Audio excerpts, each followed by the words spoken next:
جناب اسپیکر، میں اب انفارمیشن ٹیکنالوجی اور ٹیلی کمیونیکیشن پر بات کرنا چاہتا ہوں۔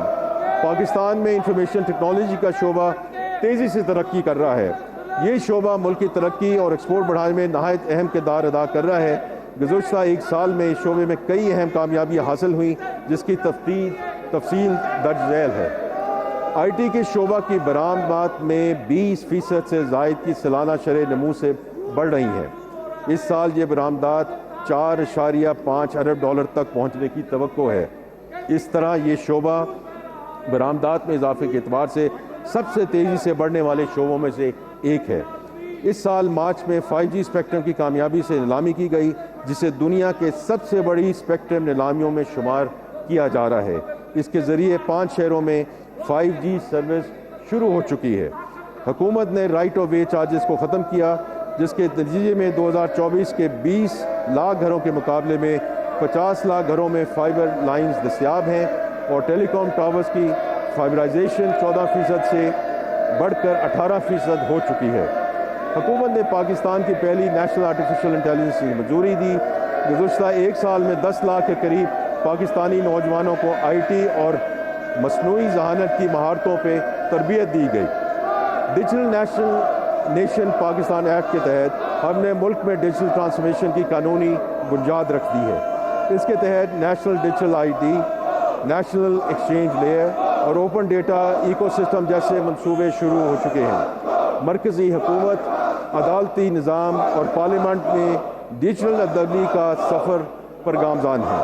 جناب اسپیکر، یہ صرف ٹیکنالوجی کا استعمال نہیں، بلکہ ریاست اور شہری کے درمیان رشتے کو شفاف اور فعال تر بنانے کی صحیح ہے۔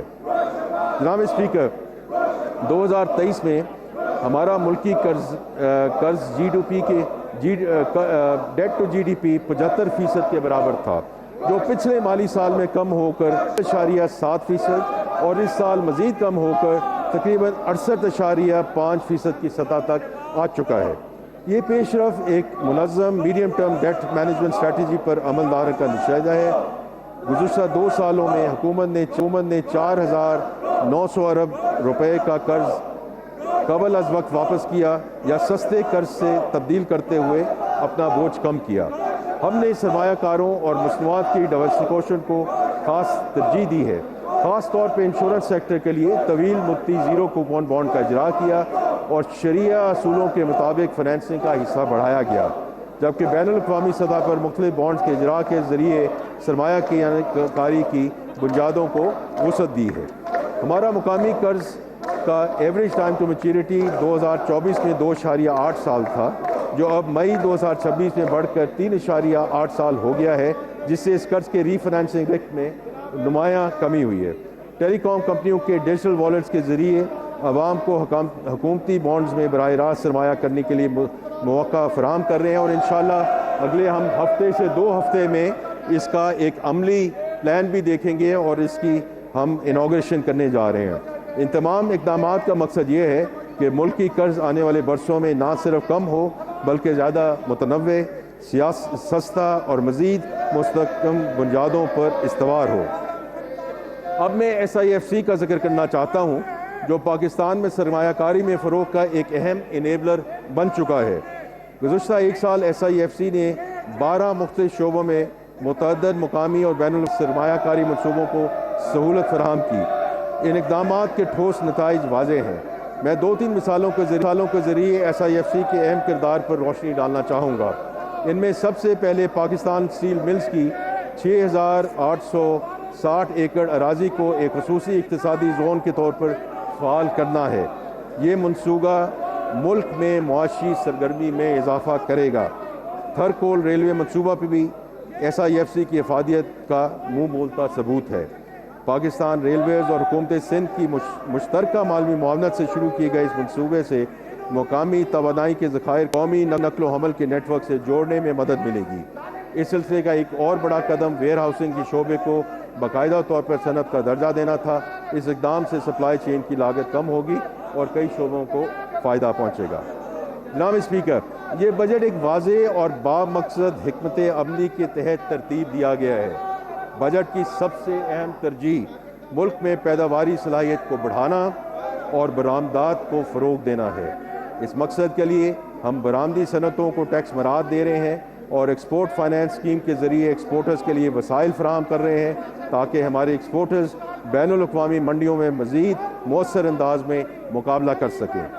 برآمدات میں اضافہ ہمارے زر مبادلہ کے ذخائر کو مستحکم کرے گا، روزگار پیدا کرے اور خوشحالی کا ذریعہ بنے گا انشاءاللہ۔ زراعت ہماری معیشت کی ریڑھ کی ہڈی ہے۔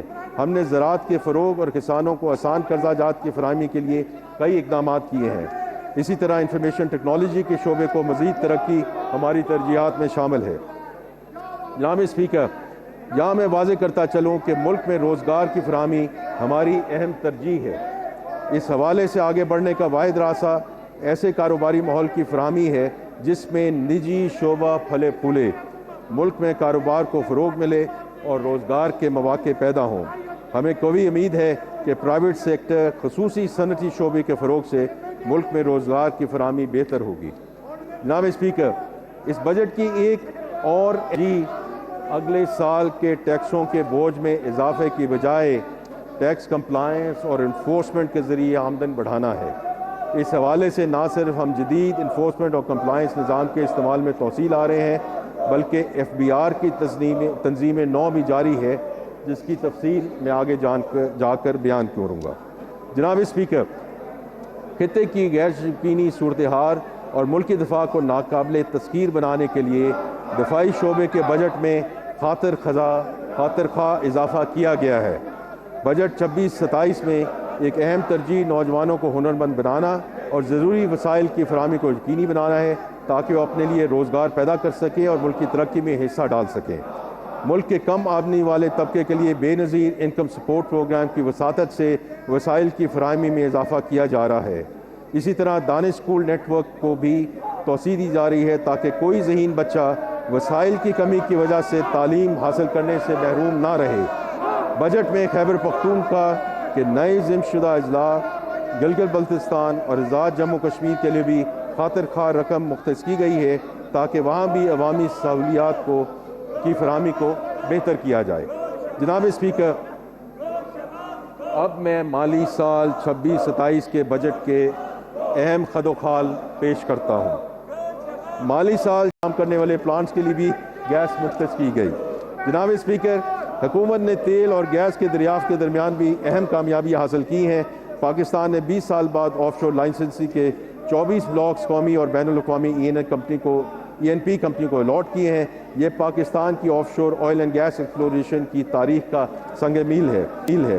قابل ذکر بات یہ ہے کہ برادر ملک ترکیہ کی قومی تیل کمپنی TPAO نے پاکستانی کمپنیوں کے ساتھ شراکت داری کے ذریعے ہمارے آف شور سیکٹر میں قدم رکھا ہے۔